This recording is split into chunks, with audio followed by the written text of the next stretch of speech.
10 years. Right now at 6 a.m. from hot to hazardous. Southern California is heading into the peak of the heat today. The danger is rising with the temperature, and today in LA is live with the areas facing the biggest risk and why the wildfire threat is heating up too.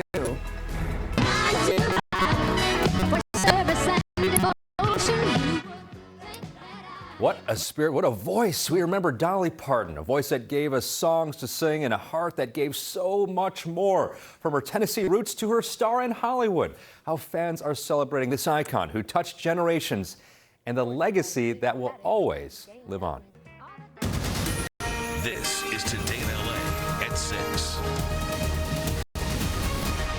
All right, the heat isn't letting up, and today could really be actually the toughest day yet. Dangerous temperatures make even a few minutes outside tough to handle. Thank you for joining us, and good morning. I'm Adrian Arambulo. I'm Michelle Valles in for Lynette Romero. So how hot are we talking, and where will it feel the worst? Let's get right to meteorologist Belen Leon tracking the warnings hotspots. Really feel for those construction workers, anyone working outside who has to work. You've said it. And you know what? Our good vibes going in their direction, because today is going to be the hottest day, and we have to be very wise and smart about the time that we spend outdoors and how we take care of ourselves, because today is going to be the hottest day and the temperatures will be the highest the farther away you are from the coast. We have the potential of breaking some record highs, which is hard to do in August because those records are set so high. Now, all of these ingredients are coming together, unfortunately, to create high fire danger. We have very dry vegetation, low relative humidity, so the risk for fast-moving fires is very present. So we've got to be smart about your use with ignition sources as well. Plus, the air quality is not good. We've got harmful levels of smog. This is where the temperatures are starting off. We're in the 70s right now, but under these sunny skies, you know, sun's starting to come up. We're going to heat up quickly. So anything you have to do, do it early. We've got temperatures just blazing this afternoon, especially inland above 100 degrees, almost 110 in a few spots, and a slight chance for storms in the mountains. I have a lot to talk about. I'll see you later in the first alert forecast. Right now, here's Robin. All right, a lot to talk about in traffic as well. Just got word of a stalled dump truck east 118 to south 405. It's blocking the off-ramp. Help is on the way. Watch out for it. Traffic starting to pick up on the 14. That traffic is filling in. It's not because we have problems or crashes, but we're at 44 minutes. Palmdale to the New Hall Pass. Same story for the 5. In the 4 a.m. hour, 5 a.m. hour, it's pretty quiet. Now we're up to almost 30 minutes from Santa Clarita heading down to the 134 split. And it's going to be heavier than normal through the Inland Empire. That drive through Rialto, very slow. A dump truck flipped over, pickup truck, East 210 near that Ayala Drive exit. So the right lane is closed. Tow trucks responding. A little bit of sluggish traffic through the scene. I'll have your westbound drive time coming up in just a bit. Adrian, back to you. All right, see you in a few minutes, Robin. Thank you for that. 6:01 right now. Well, the morning workouts already underway for a lot of people trying to get ahead of today's heat. And with the sun about to come up, here is a live look at the San Gabriel Valley. This window of cooler temperatures, relief will start to close. NBC4's John Caddy's Klimek live at the Rose Bowl, where people are taking advantage of those cooler morning hours. And John, not going to feel comfortable out there for much longer. Yeah, you know, we just saw what appeared to be like a boot camp type group coming through here. And I want to point out, I haven't noticed anybody out here this morning yet that actually is carrying their water with them, which is odd because you hear a lot of times with all this heat to make sure that you hydrate. I tell the kids is if they're hydrating right before practice, they're not hydrated, they're not ready for practice. Yeah, you got to be ready. We had a crew in La Mirada last night just as the heat was cooling off. Practice under the floodlights for Pop Warner football, better than practice under the sunlight. And that's been the case every day now for weeks now. It is going to continue this week, even intensifying. An extreme heat warning continues for most of us through Friday night.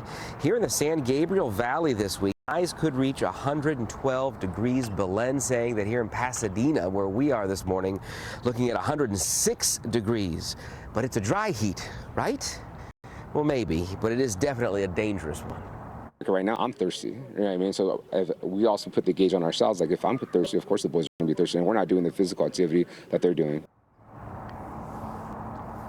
Some people dealing with the loss of power as a result of the heat wave 2. Moreno Valley, SoCal Edison says maintenance work led to a power outage in a mobile park community. leaving some people having to sit in their cars for much of the day for some relief, turning on that AC. And the beach apparently not going to be that much cooler. We know that it's Zuma, 86 degrees. Some other parts we're understanding it could be up to 102 degrees as you get close to the beach area. Maybe not right there on the coast, but perhaps right there in those mountains. So be careful out there. It might not be the best place to be either. Reporting live this morning in Pasadena, I'm John Kathy Sklemak, today in LA. John, thank you so much. You stay cool out there. Drink your electrolytes. In Riverside County, firefighters are making good progress on the wood fire after it forced evacuations near Paris. The fire broke out yesterday afternoon and quickly burned about 60 acres of brush and grass. Evacuation orders have since lifted, although some warnings remain in place. We can tell you right now the fire is 25% contained.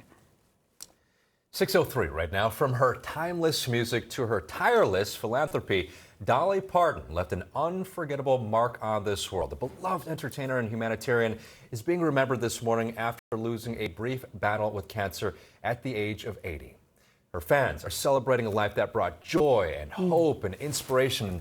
Dolly Parton rose from humble beginnings to become one of the best-selling artists of all time. What a rags to riches story. But beyond her music and movies, she's being celebrated for her warmth, compassion, quick wit, and the countless lives she touched through philanthropy. NBC4's Robert Kovacic looks at the extraordinary legacy Dolly leaves behind. Here in Costa Mesa, fans gather at a mural to reflect on her impact. Her support for people of color and gay, lesbian, bisexual people was all just phenomenal. It was like heaven gained an angel today. And at the Hollywood Bowl, where she sold out quickly for 2 nights in 2011 and then again in 2016. She was lovely. She was a lovely artist to work with. But Dolly Parton has left us with more than just bittersweet memories. Dolly Parton was love and joy and promise and talent and philanthropy. In 2016, when wildfires ravaged the Great Smoky Mountains, the place she grew up, Dolly gave $1,000 a month to each family that lost their home. And we want to provide a hand up to all those families that have lost everything in the fires. She was donating again a few years later when Hurricane Helene devastated Middle Tennessee, raising awareness by changing the lyrics to one of her legendary songs. Helene, Helene, Helene, Helene, you came in here, broke us all apart. She put a more positive spin on that tune when she got a COVID shot. Vaccine, vaccine, vaccine, vaccine. A vaccine she helped fund by donating $1 million to research. Dolly was married to her husband, Carl Thomas Dean, for 59 years before he died last year. The two never had children, but Parton gave to children around the world. In 2018, I took the stage with Dolly in downtown Los Angeles as she was honored for creating the Imagination Library, a program that mails free books to kids worldwide. It was inspired by her father, who couldn't read or write. My dad never had a chance to go to school, and he couldn't read and write. And that was really crippling to him. It was also that night in Los Angeles when her signature humor, humility was on display, recounting her father's reaction when a Dolly Parton statue was dedicated in their hometown. And Daddy said, "Oh, I think that's wonderful. I really do. And I know that to the fans out there that you may be some sort of an idol, but you know, to those pigeons, you're just another house." Next year, we can look forward to a Broadway show Dolly was working on based on her life. That life, an inspiring one. And Dolly said she did it all for you. I just want to be able to lift up people if I can and do something, put some joy out there.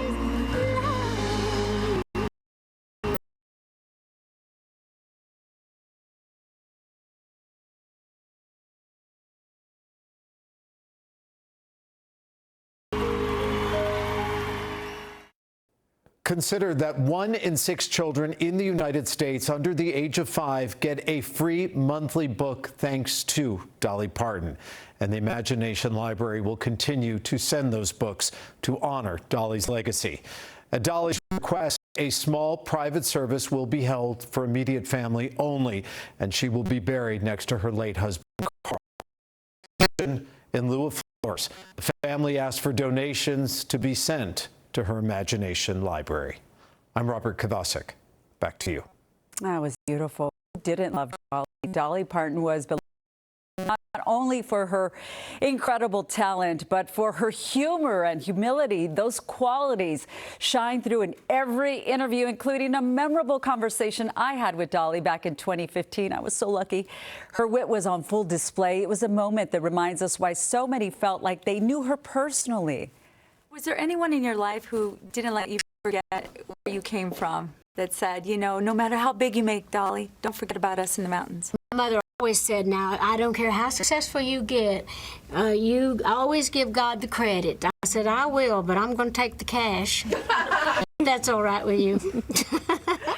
What a funny moment. You know, it's her parents who kept her grounded. We just heard from her father what he said during Robert's story, and then her mother, you know, and it was true. They had no running water or electricity growing up in the Smoky Mountains, and she never forgot where she came from. Yeah, just an immense talent, an incredible human being, had such a giving heart, and it's that wit, that sense of humor that really made so many people smile. She made you feel good. And an earth angel. She had that light, that frequency that just, you know, everyone loved and saw. She was very transparent. I think a lot of her fans would love to be in the position you were in, to have that opportunity to talk to her. I was lucky, and I know it. And you know, I thank my lucky stars that I had that moment with her. I'm glad that you had that. Thank you, Adrian. Right, fans are visiting Dolly Parton's star on the Walk of Fame in Hollywood to honor the late singer, and this is a live look at her star that has, you can see, become a memorial. Flowers, candles, photos, handwritten notes.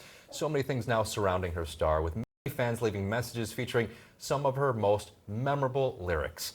And in Santa Monica, Pacific Park's Ferris wheel paid tribute to Dolly last night. You can see the purple pink hue display from News Chomper 4. Dolly was known for her use of butterflies and hearts and stars throughout her career.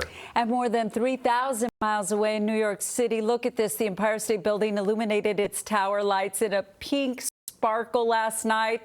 The lights lit up from 9:25 to 10:25, a nod to her signature anthem, 9 to 5.